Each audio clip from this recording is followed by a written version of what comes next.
So, ayan, dahil inuutosan ako ng asawa ko na pumunta ng Starbucks at gusto ko naman yun.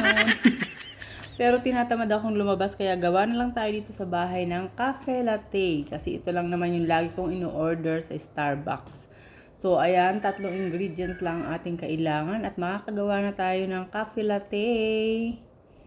So, kita nyo, wala lang akong cream or caramel na nilagay dyan. Tapos hindi na ako dyan nag-add ng sugar. Yan na yun mismo. O, di ba? Saan ka pa? Nakatipid ka pa sa pamasahe. Same lang naman sila ng lasa. Pwedeng-pwede nyo rin gawin to, lalo na ngayon at napakainit. Ang sarap niya. So, gawa na rin kayo, guys. Ayan, pagpasensyaan nyo na yung mga manok dito sa likod ng bahay ko at laging ganyan yung mga yan. Ayan, yun lang. Maraming salamat. Bye!